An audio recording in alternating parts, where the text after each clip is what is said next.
juste essayer de voir, je veux seulement essayer de voir est-ce que tout le monde m'entend. Si jamais quelqu'un peut faire un petit signe, je ne suis pas à la maison, je suis bloqué à Montréal, donc j'utilise mon téléphone cellulaire pour pouvoir, pour pouvoir vous parler. Donc, si quelqu'un hoche la tête, je vais comprendre que vous m'avez entendu. Et voilà, OK. Ben, bon après-midi, j'espère que vous allez bien, que vous avez passé une belle journée.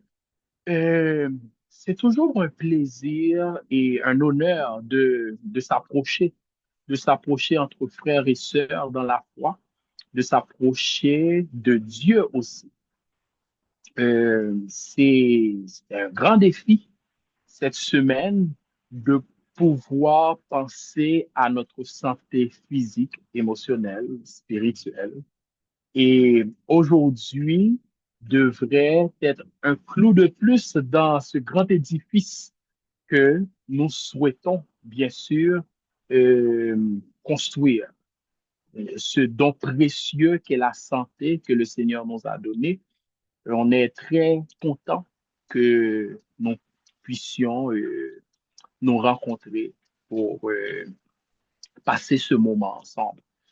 Notre défi, ben, bienvenue à vous, et puis j'espère que vous allez avoir un très bon moment et que surtout, vous allez vous permettre d'apprendre, de comprendre ce que le Seigneur souhaite pour nous, et nous prions de tout cœur qu'il nous donne la force, la volonté qu'il faut afin d'y parvenir, parce que ce n'est que pour notre bien.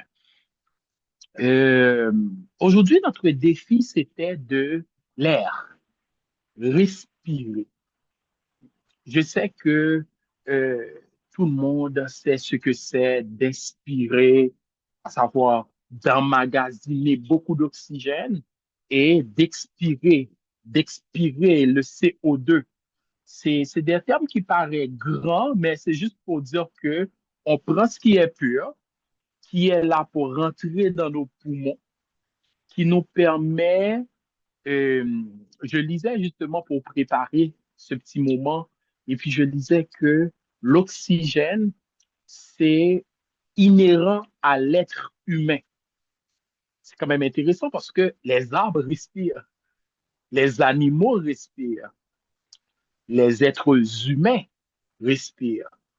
Et si jamais on doit parler de vie,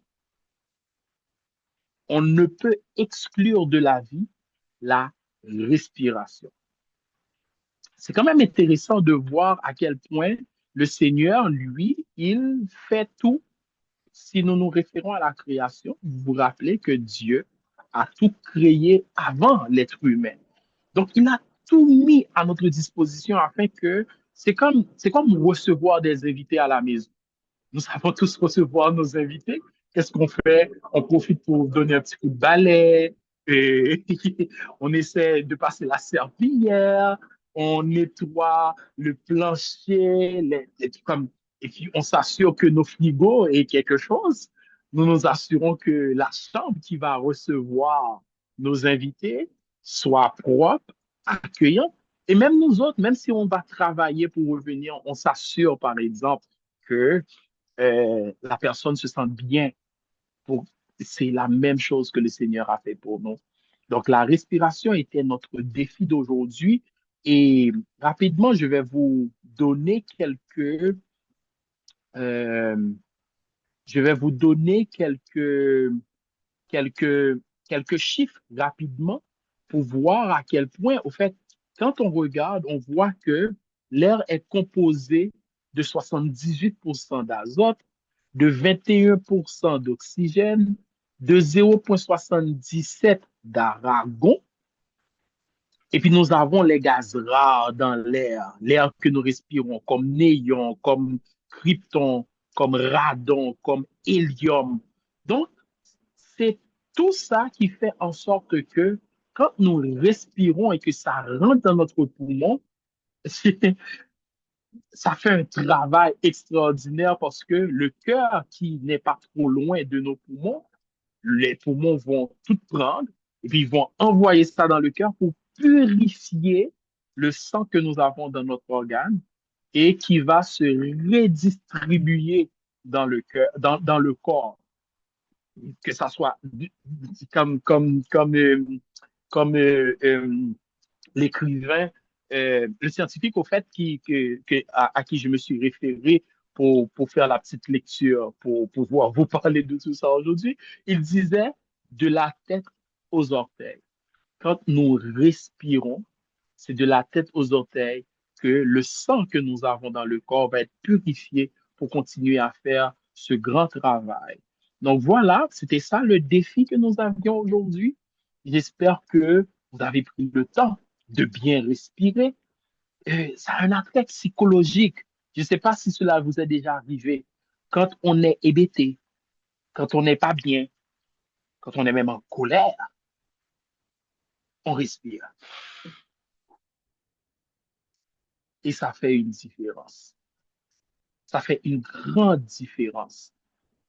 Et petite parenthèse, il y a un pasteur qui disait que le nom de Dieu, c'est comme notre respiration. Oui, j'ai aimé cette image parce que Dieu qui s'est présenté à Moïse, comme vous l'avez vu dans la Bible, qui disait le grand je suis, Yahweh. Et ah, oui. Donc, à chaque fois que nous respirons, cela veut dire que nous mentionnons le nom de Dieu. Mieux encore, nous invoquons son nom. Nous allons chanter notre chantème. Pour ceux qui peuvent chanter, il y a euh, nos techniciens vont mettre notre chant pour notre chantème. Pendant que nous fredonnons, nous chantons, prenez le temps de respirer et de nous rappeler que si nous sommes en vie, c'est parce que le Seigneur lui-même, il a un plan pour nous.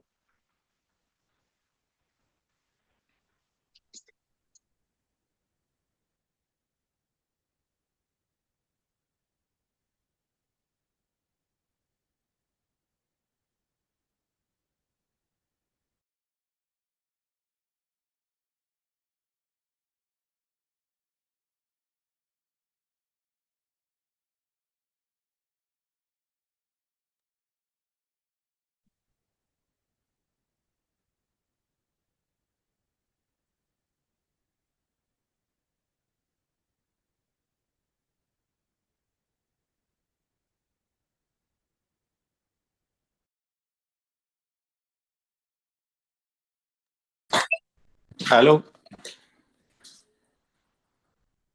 J'ai pas les accès pour partager mon écran. Ah, Est-ce que... Oui, merci. c'est bon.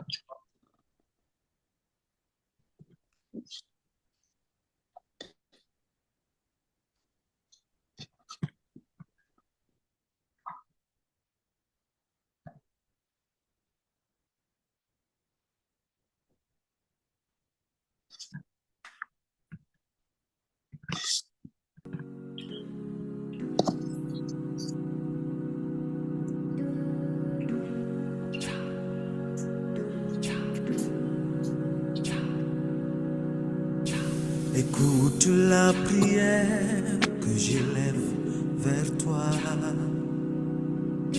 Dieu éternellement seul, Seigneur. Toi qui donnas ta vie sur une croix pour me délivrer de l'oppresseur.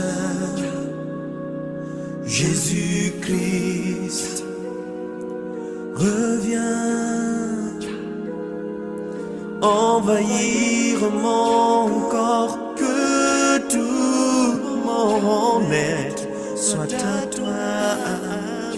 Viens raviver la flamme que consume le moi, mon âme et mes jours. Je veux parler comme toi, entendre Jésus, que ta voix, marcher comme toi, mais seulement vers toi. C'est notre chanson en guise de prière.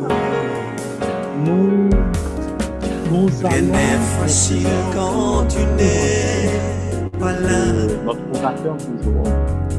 Euh, Au fait, c'est le pasteur Claudio Labutte qui, pour ceux qui viennent de nous trouver, il vient de passer une semaine avec nous, là où il nous emmenait dans des endroits assez intéressants, des messages que le Seigneur avait pour nous, qui faisaient des liens quand même très intéressants, que ce soit pour notre santé spirituelle, que ce soit pour notre santé physique. Pour ceux qui ne le connaissent pas, au fait, en très peu de mots, euh, c'est un intervenant en soins spirituels. Il a 3 ans comme intervenant en soins spirituels. Il a une expérience de 28 ans dans les relations d'aide et accompagnement pastoral. C'est lui qui aura la, la tâche de nous parler aujourd'hui.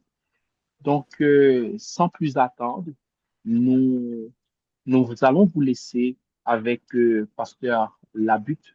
Toujours est-il, euh, une fois qu'il aura terminé, prenez le temps de bien entendre ce qu'il a à vous dire, parce qu'une fois qu'il aura terminé, moi, j'aurai des petites questions pour vous. Donc, ça va être un petit examen que vous aurez à passer. Alors, bonne audition, Madame, Monsieur. Merci beaucoup. Je vais partager mon écran. Voilà, c'est fait. Et bonsoir et bienvenue à notre conférence.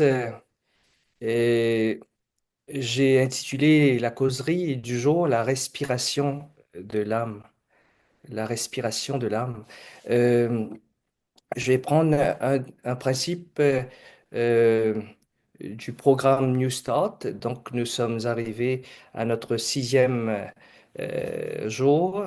Donc, nous sommes arrivés au principe à l'air, n'est-ce pas? Et je vais essayer, donc, aujourd'hui de mettre ça dans le contexte spirituel. Euh, Effectivement, comme il a mentionné au tout début, sans respiration, il n'y a pas de vie humaine, n'est-ce pas? Et non seulement il n'y a pas de vie, mais c'est un remède. L'air, nous pouvons dire que l'air est un remède naturel et, et l'air est gratuit. Donc, c'est naturel, c'est gratuit et ça contribue à l'amélioration de notre état d'esprit. Respirer de l'air, pas n'importe quel air, bien sûr, respirer l'air frais contribue aux améliorations au niveau de sérotonine qu'il provoque et ce n'est pas une surprise si de nombreuses personnes cherchant à vivre plus heureux essayent de prendre plus souvent l'air. Et on encourage à aérer les chambres, les maisons hein, et les différentes pièces de notre maison. Parce que confiner en intérieur à cause de plusieurs facteurs, ça peut affecter certaines personnes de la pire des façons.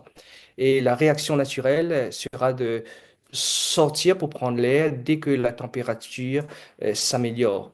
Et l'oxygène reçu est un bienfait immédiat pour nos globules blancs dans le combat contre les microbes et autres formes de bactéries indésirables. Donc, nous sommes là pendant cette semaine de mise en forme spirituelle et nous entrons tout de suite dans le vif du sujet parce que je vais vous parler de la respiration de l'âme. Qu'est-ce que cela veut dire? Donc, la respiration de l'âme, je mets sur l'écran un, un extrait venant d'un auteur chrétien. Et dans un livre, pour certains qui connaissent le livre, le ministère évangélique, et elle dit ceci, la prière est la respiration de l'âme.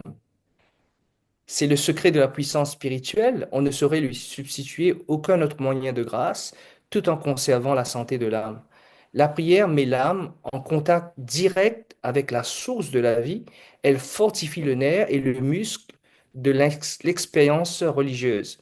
Négliger l'exercice de la prière ou ne s'y adonner que d'une façon intermittente, quand cela nous convient, c'est perdre contact avec Dieu. Le sens spirituel s'émousse, la religion manque de santé et de vigueur. C'est intéressant, cet extrait. Donc, elle dit que la prière et la respiration de l'âme. Et c'est pas étonnant, je dirais, c'est la raison pour laquelle Saint Paul conseille de prier sans cesse. Lorsque nous lisons un de ses lettres adressées aux chrétiens de Thessalonique, il dit priez sans cesse. Priez sans cesse. Donc là, je comprends mieux si la prière est la respiration de l'âme. Donc, il faut bien sûr respirer continuellement. La prière, effectivement, est la respiration de l'âme. Et j'aime bien cette définition de la prière. Ça montre bien l'importance vitale de la prière dans la vie de l'homme. Euh, En effet, comment pourrait-on dire à sa propre respiration, aujourd'hui, je n'ai pas de temps pour toi? Si nous ne trouvions pas donc le temps pour respirer, tout autre effort ne servirait à rien. Et tout simplement parce que nous n'aurions pas les forces pour le faire. Nous avons besoin de l'oxygène, nous avons besoin de l'air frais, nous avons besoin de respirer. Et il y a un grand réformateur qui avait dit, euh, euh, quelqu'un, un grand réformateur au niveau de la spiritualité, bien sûr, il avait dit, j'ai tellement de choses à faire que je dois passer 3 heures dans la prière avant de commencer. Donc là, il met l'accent, il fait comprendre que la prière est indispensable. C'est la respiration de l'âme, c'est l'ouverture à l'Esprit de Dieu. Et, et ça fait du bien parce que ça améliore notre attitude. Je vais en parler, je vais donner plus de détails et dans ma causerie. Parce que la prière, pourquoi c'est une ouverture à l'Esprit de Dieu et ça améliore nos attitudes? Parce que la prière, ça prend racine dans la bonté, dans la générosité de Dieu. Euh, et le mot esprit, j'ai mis sur l'écran, ça vient d'un mot grec, pneuma. Pneuma, est un mot ancien pour souffle. Souffle. Et dans un contexte religieux, pour esprit. Donc, vous voyez, pneuma, d'où vient le mot pneumatique. Ce mot est un mot ancien pour souffle. Et dans le contexte religieux, pour esprit. Et la prière reste un accueil. Je vous ai dit, la prière est une ouverture à l'Esprit de Dieu. Elle reste un accueil de ce que l'Esprit désire nous donner selon nos besoins. Et c'est pas étonnant que plusieurs auteurs chrétiens disent, nous conseillent de nous approcher de Dieu, n'est-ce pas? Approchez-vous de Dieu et il s'approchera de vous. Même nous avons besoin de l'air, nous avons besoin de respirer et nous avons besoin de respirer spirituellement. Et j'aime bien, je me base sur cette définition, la prière est la respiration de l'âme. Et donc, nous avons besoin de goûter à l'air frais. Et c'est une grâce, n'est-ce pas? Ça change nos attitudes. Nous le voyons même dans le contexte de la prison, n'est-ce pas? Même les détenus qui sont confinés à l'intérieur pendant de nombreuses heures durant leur incarcération doivent être sortis à un moment ou à un autre pour qu'ils puissent améliorer leur attitude grâce au pouvoir de l'air frais. Il faut donc c'est pas on le fait pas on leur fait pas une faveur, non. Ils doivent sortir pour améliorer leur attitude. Ça contribue à leur attitude. Donc, comme s'exposer à l'air libre pourrait bien faire des merveilles pour le système immunitaire, de même, nous devons être exposés à ce pneuma, à ce souffle de Dieu. Si nous voulons rester en vie spirituellement, nous n'avons pas le choix que d'être exposés au souffle de Dieu. J'ai parlé, bien sûr, de l'Esprit de Dieu.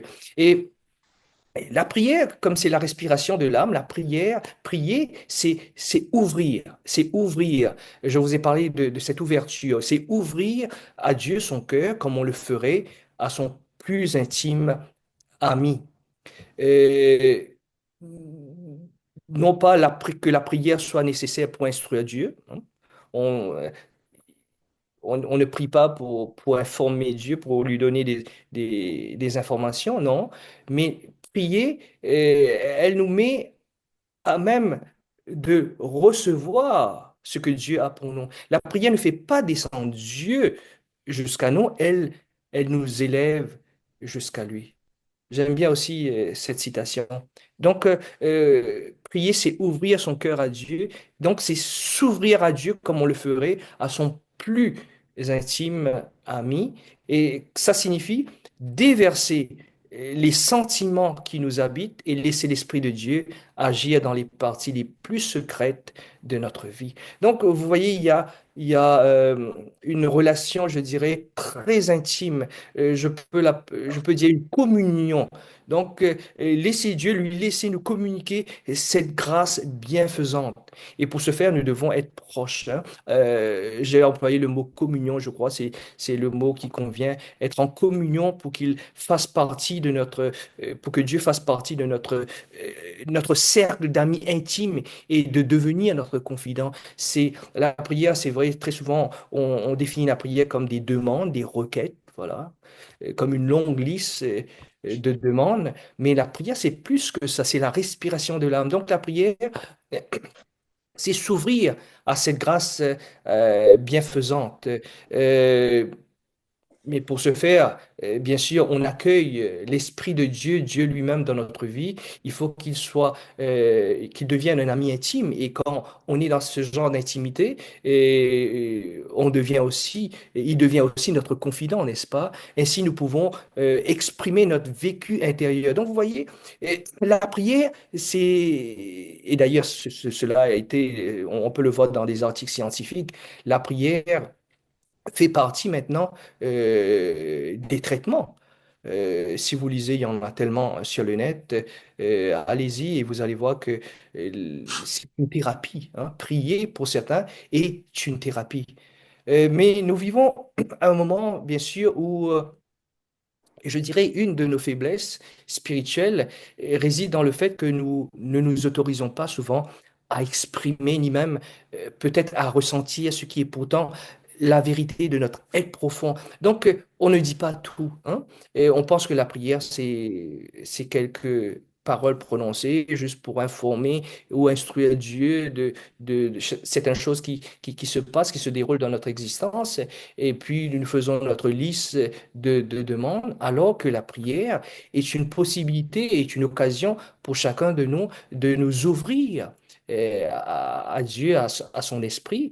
Et il ne faut pas que ça soit une de nos faiblesses, n'est-ce pas? Et nous devons pouvoir exprimer ce qu'il y a dans notre profondeur. Nous nous comportons des fois devant Dieu comme nous pensons qu'il doit être juste de se comporter un peu, n'est-ce pas? Et nous nous forçons de faire bonne figure devant lui. Il y a des gens qui ne prient pas, hein, qui ne prient pas, qui ne goûtent pas à cette bénédiction. Pourquoi? Parce que tout simplement, ils pensent que voilà, moi, je n'ai rien à lui dire. Mais lorsqu'on entre dans on est ouvert à accueillir le Seigneur, ce souffle de vie, on entre dans cette intimité. Et nous savons que beaucoup de personnes aiment Dieu, mais elles ont une vision déformée et qui les empêche d'avoir une communion intime avec Dieu. Et c'est pas étonnant, bon, il n'y a pas de conversation. Alors que on a vu une citation qui dit, voilà, prier, c'est ouvrir à Dieu son cœur comme on le ferait à son intime ami. Et donc, pour beaucoup, pour ceux qui ont une idée erronée, déformée de Dieu, euh, ils peuvent penser que, voilà, est-ce que je peux me confier vraiment si Dieu est fâché contre moi ou si je pouvais euh, seulement faire un petit peu mieux, il m'aimerait davantage. Vous connaissez un peu peut-être vous avez croisé des personnes, hein, ce genre de personnes qui croient dans ce type de relation. Et ils ont bien sûr, en entretenant cette relation avec Dieu, il n'y aura pas d'échange, hein, il n'y aura pas d'échange, il n'y aura pas d'accueil. Donc, c'est une relation, je dirais, qui resterait distante. Mais ces affirmations comme ah, Dieu sera fâché, Dieu va me punir, toutes ces affirmations ne sont pas vraies. Dieu n'apprécie pas tout ce que nous faisons, mais il nous aime toujours. Dieu est amour. Et là, ça, c'est un point très important. Donc, et quand nous pouvons voir ça hein, dans notre relation avec, juste pour avoir une idée, hein, quand nous sommes en contact avec quelqu'un, nous rencontrons une personne, et une personne qui ne nous connaît pas assez, et là, elle demande de nos nouvelles, 9 fois, 9 fois sur 10, la réponse est ça va. Avez-vous fait ou l'avez-vous constaté? Est-ce un mensonge? Pas forcément. Mais c'est en partie vrai parce qu'on ne voudrait pas jouer carte sur table à un inconnu ou à une inconnue. Où on a peur peut-être d'être jugé et cette peur d'être jugé nous place dans une situation embarrassante et nous empêche à nous dévoiler au risque d'exposer nos faiblesses devant notre interlocuteur. Donc, on ne dit pas tout, n'est-ce pas? Et c'est pas ce type de relation que Dieu souhaite avoir avec nous, n'est-ce pas? Il voudrait que nous puissions bénéficier pleinement de cette grâce bienfaisante. Euh, Quand je lis les psaumes, en ce moment, je travaille sur des textes du Sautier. Donc, nous aimons les psaumes, mais très souvent, nous utilisons seulement, je dirais, une partie, un tiers de ce corpus.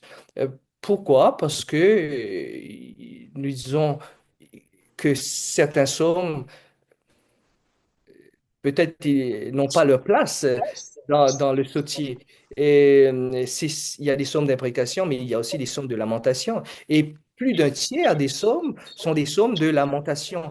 Et là où le psalmiste, la personne qui prie, parce que ce sont des prières, des chants, exprime toutes ses émotions, ses ressentis à Dieu, en disant, par exemple, extermine mes ennemis, fais périr mes adversaires ou écrase sur le roc les enfants de tel et tel peuple. Et là, nous disons, mais comment ça se fait que cette personne peut dire de telles choses? Mais ces propos ont été recueillis et placés dans ce corpus biblique que nous connaissons comme le Sottier, les 150 psaumes, qui sont devenus paroles de Dieu, n'est-ce pas? Elles sont paroles de Dieu parce que il y a du vrai là-dedans. La personne a exprimé, les personnes ont exprimé leurs émotions, leur vécu intérieur. Donc, c'était une pratique courante chez ces personnes de ne pas masquer leur cœur devant Dieu. Lorsqu'ils priaient, ils étaient vrais. Ils avaient l'occasion d'évacuer, d'extérioriser euh, tout ce qu'ils ressentaient, hein, que ce soit blessure ou autre. Et c'est ça la prière. Et pour eux, la prière, prier, c'est dévoiler ses sentiments et permet peu à peu à l'esprit de transformer notre intérieur. Comme je vous ai dit, c'est c'est accueillir, c'est une ouverture à Dieu, c'est d'accueillir l'Esprit de Dieu afin de vivre une intimité et de lui permettre de nous transformer de l'intérieur et de laisser la pensée divine remplacer nos conceptions humaines. Donc la prière, c'est pas seulement des demandes, une liste euh, dressée là, voilà, de requêtes et de demandes. La prière, c'est plus que cela. Je vais vous donner 3 raisons pour lesquelles nous devons ouvrir notre cœur à Dieu pour lui laisser combler, nous combler de son souffle vital. Euh, 3 raisons. 3 raisons. D'abord, donner un droit de regard à Dieu, demander la direction de Dieu et dépasser le stress. Voilà. Quand nous prions, nous donnons à Dieu un droit de regard. Et j'ai mis un psaume ici, le psaume 139, le verset 23. Ô Dieu, regarde au fond de mon cœur. C'est une prière hein, que le psalmiste adresse à Dieu. Il dit, Ô Dieu, regarde au fond de mon cœur et connais-moi. Examine mes pensées et vois mes soucis. regarde si je suis sur un chemin dangereux et conduis-moi sur ton chemin, ce chemin qui est sûr pour toujours. Donc, lorsque nous prions, hein, une des raisons pour lesquelles nous devons ouvrir notre cœur à Dieu, c'est donner à Dieu le droit de regard. Euh, Je vous ai dit au tout début, la prière est la respiration de l'âme. Donc, ça donne droit à Dieu, un droit de regard à Dieu. Dieu dit qu'il connaît ce qui est profond. Dieu dit qu'il connaît tout sur nous. Dieu dit qu'il connaît tout ce qui est caché. Donc, on ne peut pas faire semblant, on ne peut pas dire certaines choses seulement parce qu'il connaît tout. Il connaît tout de moi. Dieu connaît mes besoins, Dieu connaît mes désirs, mais Dieu connaît aussi les blessures cachées au fond de nous, n'est-ce pas? Que nous ne sommes pas toujours capables de voir.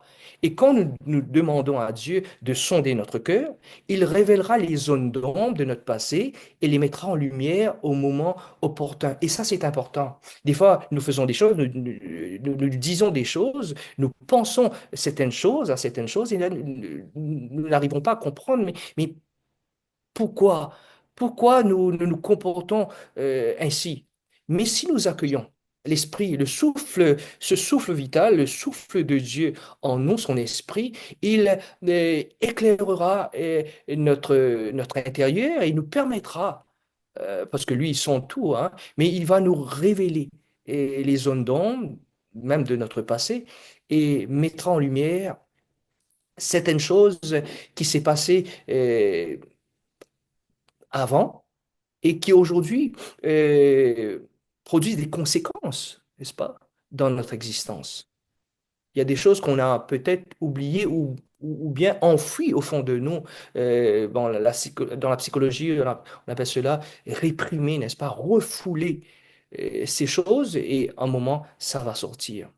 J'ai mis un extrait ici de Gary Fraser qui dit ceci: les problèmes psychologiques et les tensions intérieures peuvent causer des problèmes liés au système nerveux, aux crises cardiaques, aux ulcères du côlon, aux problèmes de l'appareil urogénital, aux réactions allergiques, aux infections, aux maladies oculaires et cutanées, etc.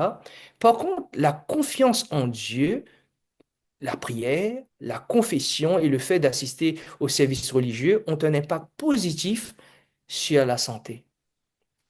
C'est intéressant, n'est-ce pas? Donc, les bienfaits de la prière, les bienfaits d'une spiritualité saine, euh, donc, nous pouvons euh, dire ce que nous avons sur le cœur. Bon, dans le contexte biblique, on appelle cela une confession, n'est-ce pas? Mais une confession, c'est-à-dire dire ce que nous avons à Dieu, dire tout ce qui est là, parce que lui, il connaît déjà tout, hein, mais il nous donne l'opportunité, l'occasion de les exprimer. Et afin, vous savez, on a toujours besoin qu'on valide hein, nos ressentis, non seulement nos expressions de nos émotions. Donc, nous avons besoin que cela soit validé. Il y a un psalmiste qui avait dit ceci dans le psaume 32. Vous pouvez, si vous avez l'occasion, si vous avez une Bible chez vous, vous pouvez aller lire. Ce psaume n'est pas long, mais c'est un psaume très intéressant. Il dit ceci.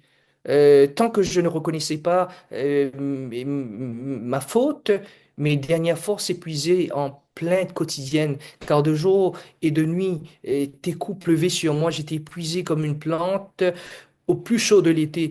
Mais je t'ai avoué ma faute, je ne t'ai pas caché mes torts. Je me suis dit, je suis rebelle au Seigneur, je dois le reconnaître devant lui.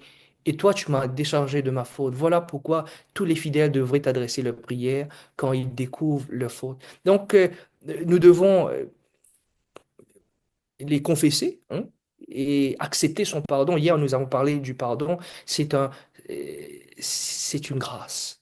Et le trajet du pardon, nous l'avons vu, c'est un trajet de guérison, n'est-ce pas? Donc, Dieu est disposé à nous accorder un nouveau départ. Il attend seulement que nous revenions à lui.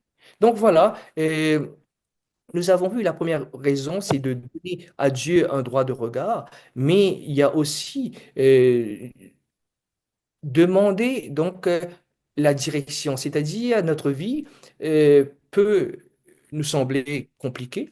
Nous craignons très souvent pour notre avenir et certaines forces essaieront de nous dévier de notre chemin.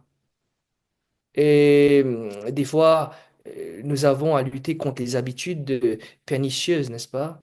Et il est difficile de garder, d'adopter des pratiques saines, hein, mais il y a de l'espoir. Moi, je peux vous dire qu'il y a de l'espoir, comme hier nous l'avons vu. C'est impossible aux hommes, mais c'est possible à Dieu. Il y a de l'espoir. Et et des fois, nous nous retrouvons dans des situations, ou dans des croisements de notre vie, dans des carrefours. Et là, on se demande, mais quel choix faire, quel chemin prendre, dans quelle direction aller? Et est-ce que je vais choisir une date exacte, par exemple, pour faire l'exercice ou cesser de fumer? Vais-je le faire d'un seul coup? Donc, on a toujours des questions, n'est-ce pas? Comment le faire? Quelle direction prendre? Et lorsque nous nous retrouvons à de tels carrefours, et parce que c'est pas seulement nous, hein, je vous ai parlé hier, même Jésus lui-même a ressenti le besoin de demander à son Père de le guider, à prendre des décisions importantes. Donc souvent, nous nous retrouvons, nous aussi, à des carrefours. Euh, Par exemple, pour Jésus, lorsqu'il devait prendre une décision très importante, bon, on a appris tellement, mais lorsqu'il devait prendre une décision importante pour choisir ses 12 collaborateurs, hein, qu'on appelle les disciples, qui deviendraient ses apôtres, il a passé toute la nuit, le texte nous dit, dans la prière. Il a passé toute la nuit pour laisser Dieu pour faire une demande de direction. Et le texte que vous voyez sur l'écran se trouve dans l'évangile de Luc, le chapitre 6, les versets 12 et 13. Il dit, en ce temps-là, Jésus se rendit sur la montagne pour prier et il passa toute la nuit à prier Dieu. Et quand le jour parut, il appela ses disciples, il en choisit 12, auxquels il donna le nom d'apôtres. Donc vous voyez, il y avait des décisions importantes à prendre et il devait courir à Dieu pour lui donner une direction. Et nous pouvons faire cette demande également, hein. Dieu a un droit de regard, mais aussi il nous aide à prendre des directions. Et le troisième point, c'était dépasser le stress. Parce que euh, beaucoup de personnes, hein, de nombreuses personnes, euh, doivent gérer le stress. Nous avons tous à gérer le stress.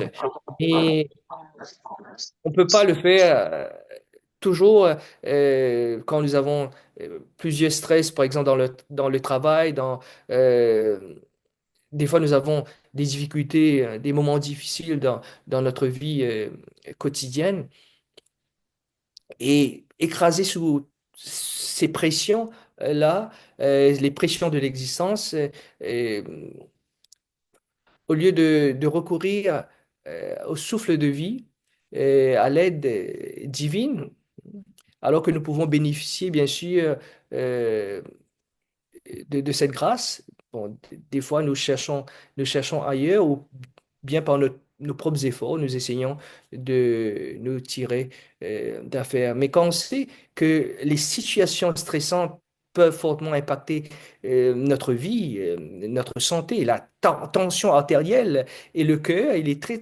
intéressant de savoir que les professionnels de santé même conseillent de prendre son temps pour profiter de la nature, par exemple en respirant, sentant le parfum des fleurs, ainsi de suite.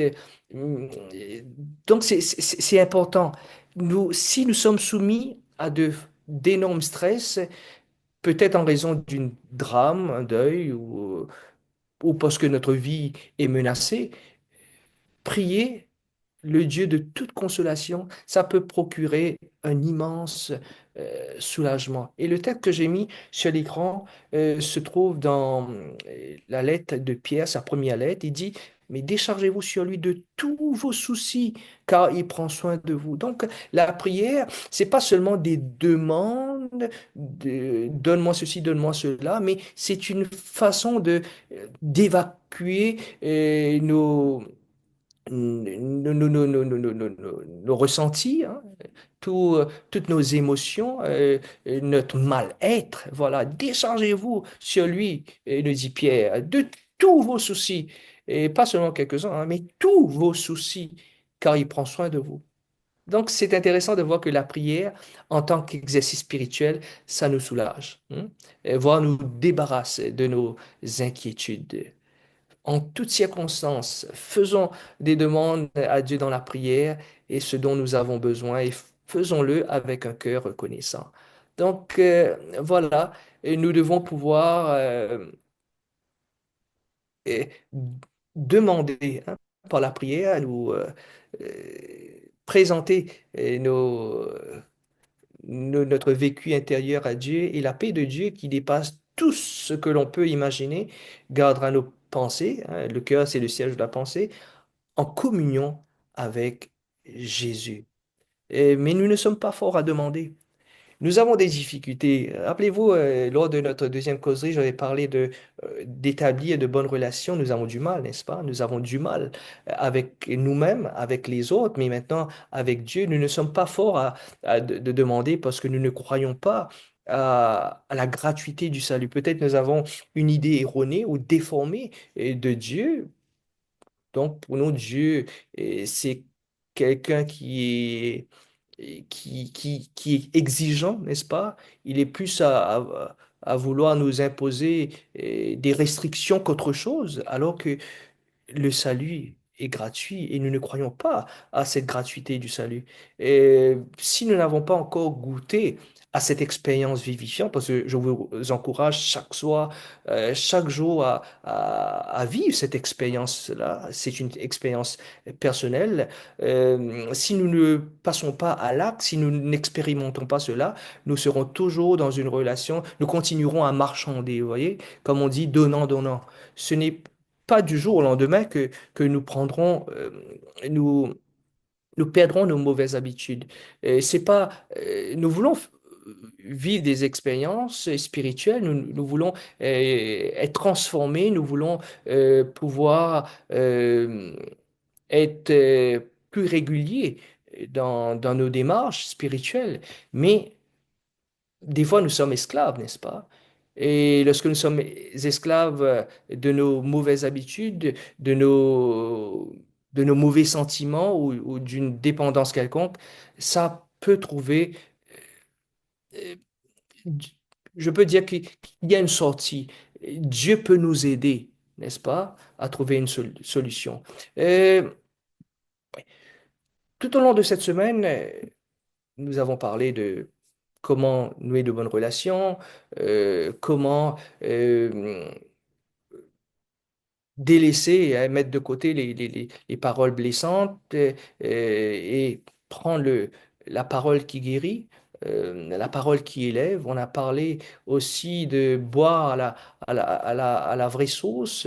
On a parlé de plusieurs choses, bien sûr, et on recommande à chacun de prendre de bonnes résolutions par rapport à ça. Mais on peut le faire.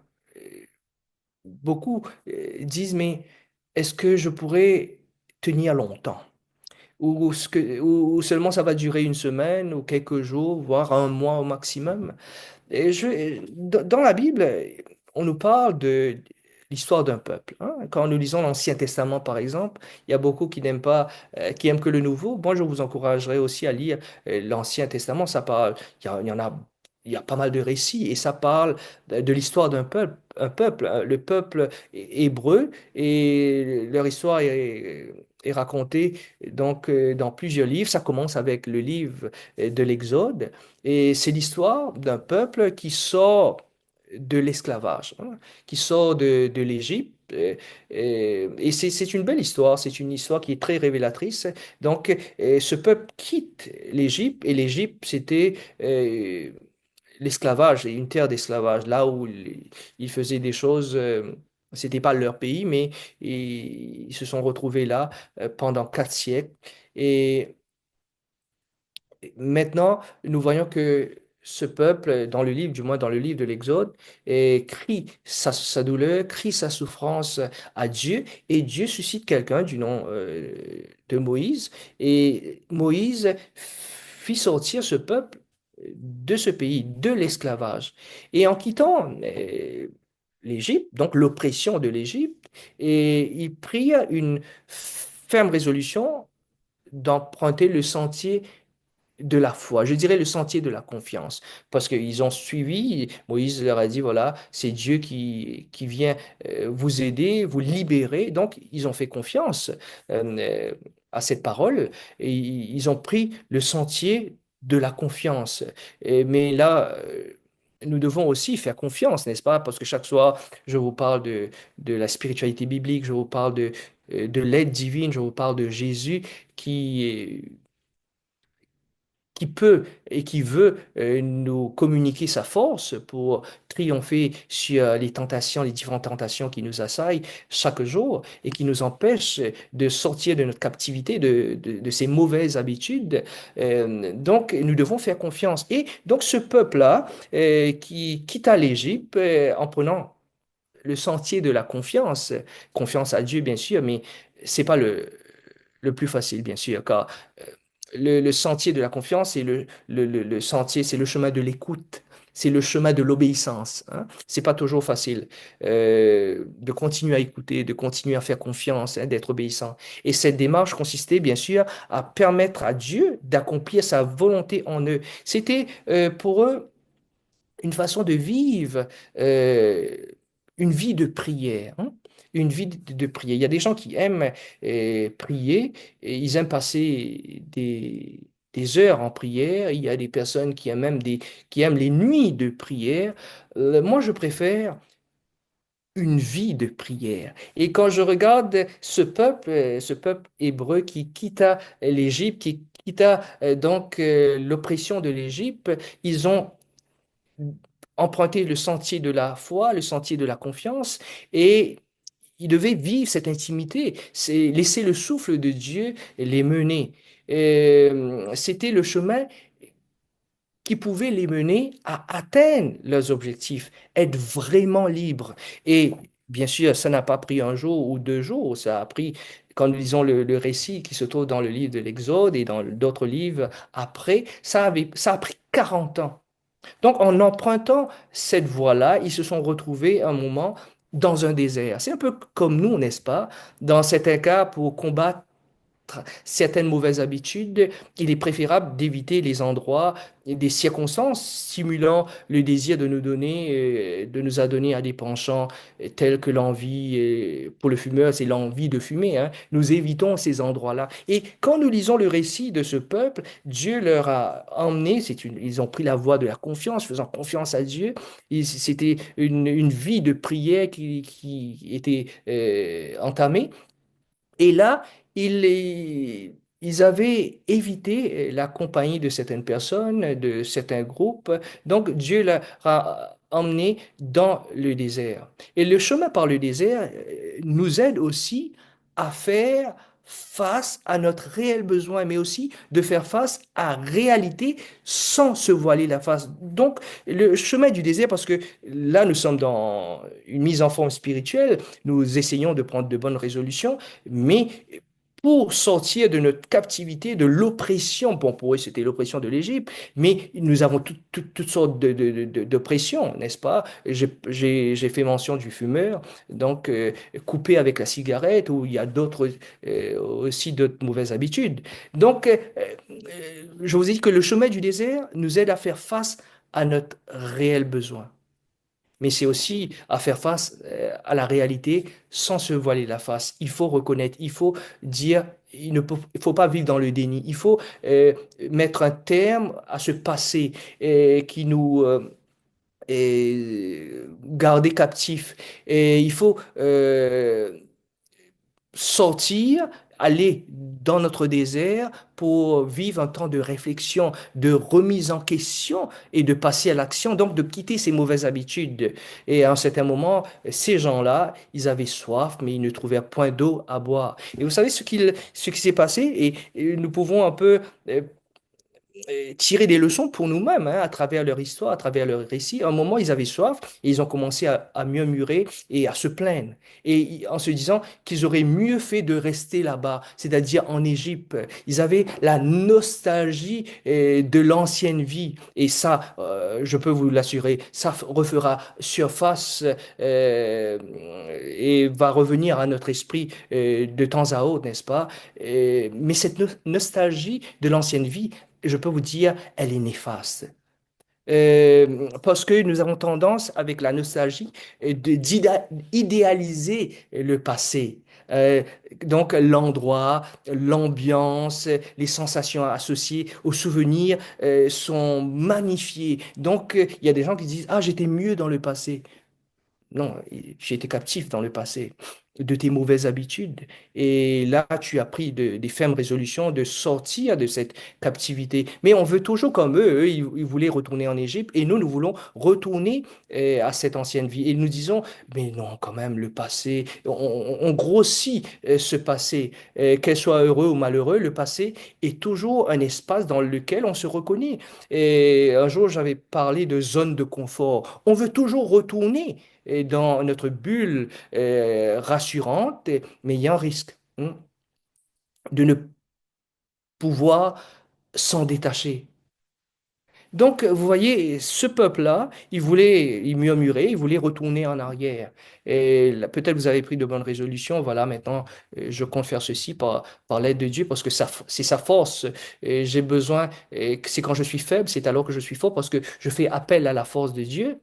Mais il ne faut pas se décourager. Mais il faut aussi persévérer. Et ayez cette vie de prière. Je vous ai dit, la prière, c'est la respiration de l'âme. On ne respire pas une minute seulement ou quand on est dans une salle, dans un gym. Non, on respire tout le temps, n'est-ce pas? Parce on veut rester vivant. Et dans notre cas, on veut rester en vie spirituellement. Mais malheureusement, des fois, ces personnes qui veulent retourner en arrière dans leur zone de confort, dans leur bulle rassurante, ils vivent accrochés au passé et ils n'arrivent pas à suivre ce processus de deuil. Ce passé est mort, n'est-ce pas? Et peut-être nous sommes nombreux à vouloir faire un parcours spirituel, procéder à une mise en forme, mais hélas, il y a aussi l'envie à vouloir rebrousser chemin lorsque les épreuves et les difficultés se présentent sur notre route. Et dans ces moments-là, nous perdons confiance en nous-mêmes et nous doutons du soutien divin. On se demande, mais il a promis sa présence, il m'a promis qu'il sera là avec moi, mais je ne sens rien, pas vrai?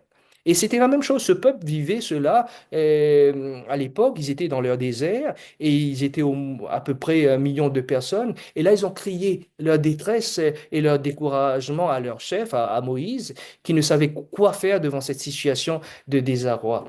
Et pour couronner le tout, au même moment, d'autres dangers menaçaient le peuple. Il est raconté qu'une tribu sauvage et guerrière vivant dans la région se jeta sur les gens faibles et fatigués qui étaient restés à l'arrière. Et c'est comme ça des fois. Et nous devons nous entraider, n'est-ce pas? J'ai parlé de l'entraide aussi dans une des causeries. Nous devons pouvoir trouver des amis, des personnes qui nous permettront, qui nous aideront à atteindre nos objectifs spirituels, bien sûr. Bien sûr, il faut côtoyer des gens aussi qui partagent les mêmes valeurs, n'est-ce pas?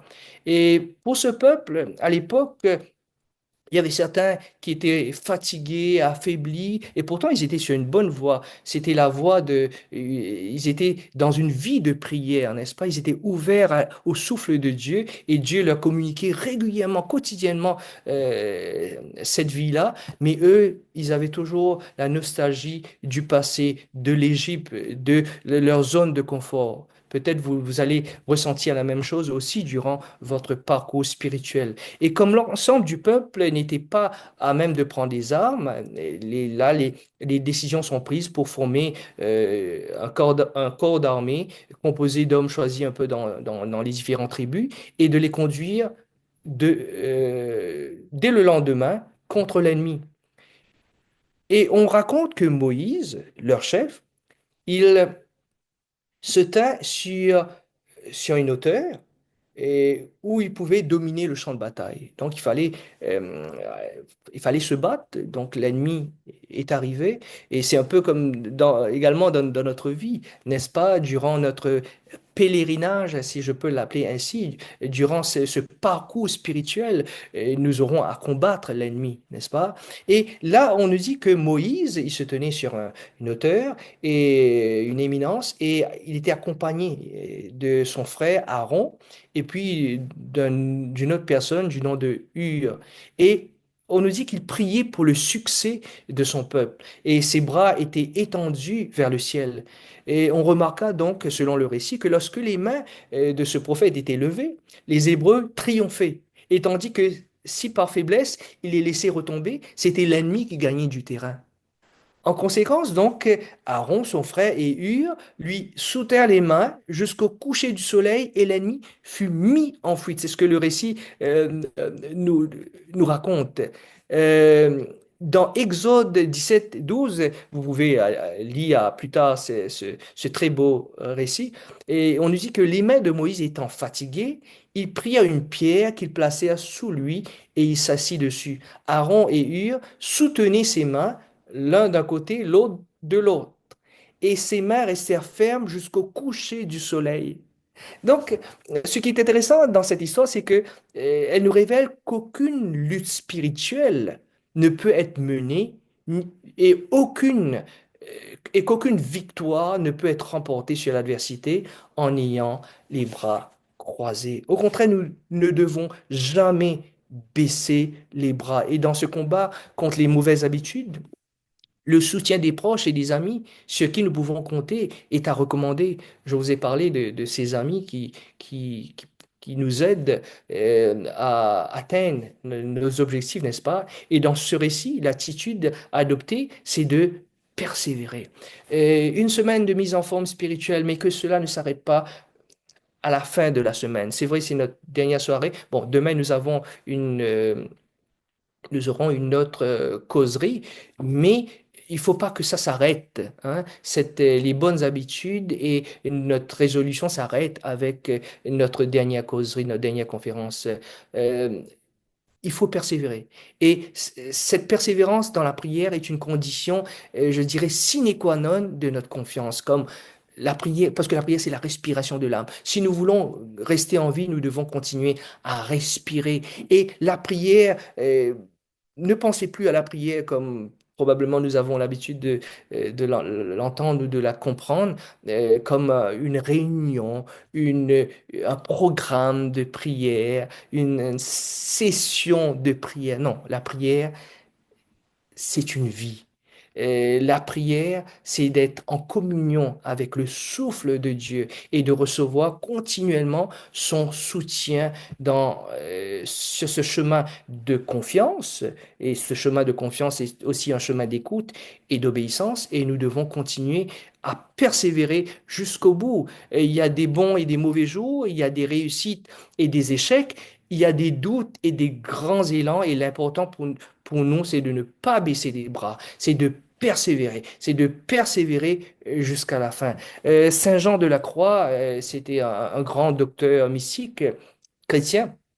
Il appelle la montée au mont Carmel. Donc la prière, donc c'est la montée au mont Carmel. En effet, le chemin de la prière est en montée parce que ceux qui le parcourent ressentent la fatigue de la prière en raison soit des temps d'aridité et de sécheresse qu'ils traversent en raison de la lutte qu'ils doivent affronter pour les surmonter. Donc, vous voyez, vous prenez de bonnes et de belles résolutions. J'ai mis la prière presque en dernier parce que nous avons besoin de persévérer. Nous avons besoin de garder cette connexion avec le ciel parce que nous n'avons pas cette force en nous, mais cette force peut, nous pouvons la recevoir euh, de Dieu. Donc ça vient de Dieu et à travers son souffle, par son Esprit Saint, nous pouvons la recevoir.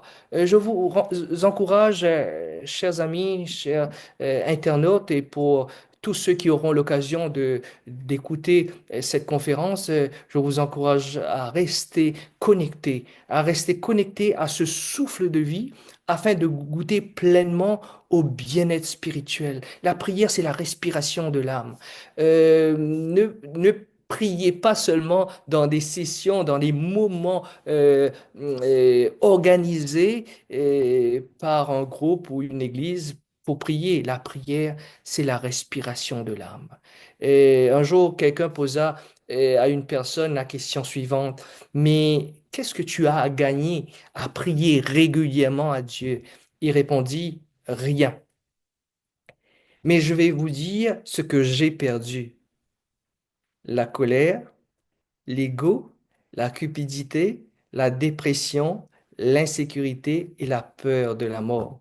Donc parfois la réponse à nos prières n'est pas ce qu'on gagne, mais ce qu'on perd, qui à la fin est un gain. Donc je vous encouragerai à garder cette vie de prière, qui est la respiration de l'âme, et à continuer à persévérer sur ce chemin de transformation. Donc voilà, nous sommes arrivés ce soir à la fin de notre causerie et moi je vous donne rendez-vous demain pour ceux qui seront connectés. C'est le même lien peut-être. Quelqu'un pourra plus tard vous envoyer ce lien, hein, si ce n'est pas fait déjà, je ne sais pas. Mais voilà, merci de votre attention et je vous donne rendez-vous pour ceux qui seront présents demain matin. Merci.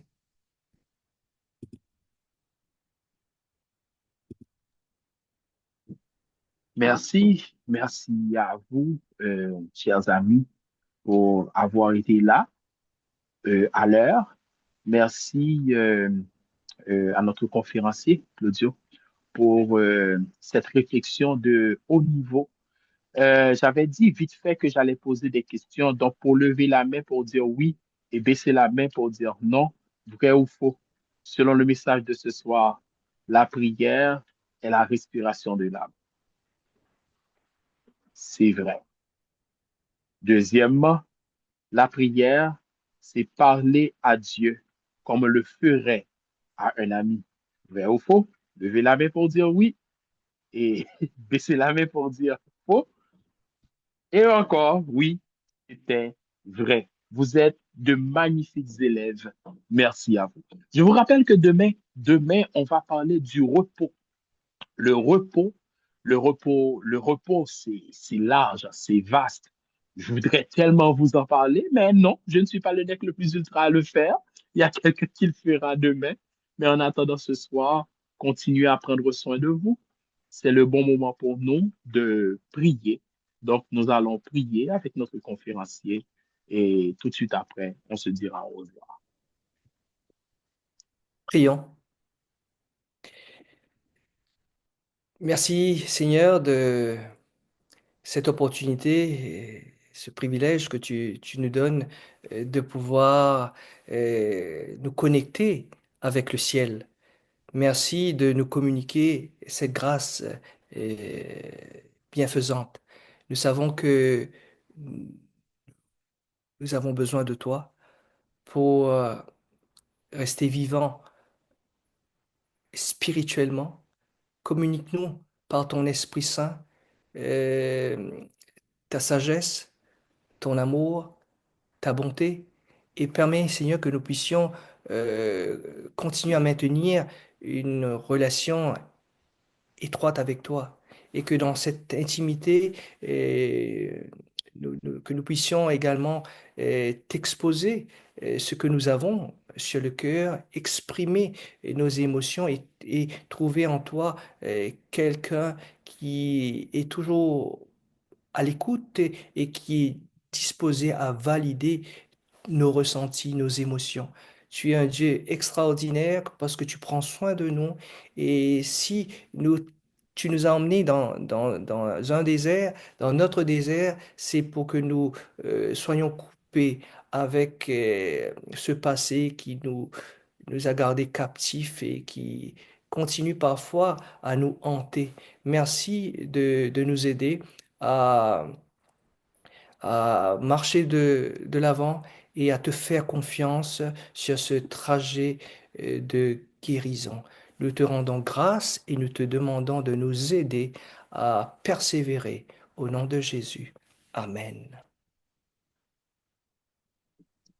Amen. Voilà, c'est la fin pour nous. Prenez soin de vous, prenez soin des autres et on se voit demain. Bonsoir à tous. Merci beaucoup.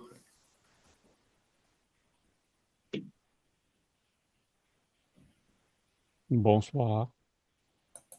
Bonsoir. Bonsoir.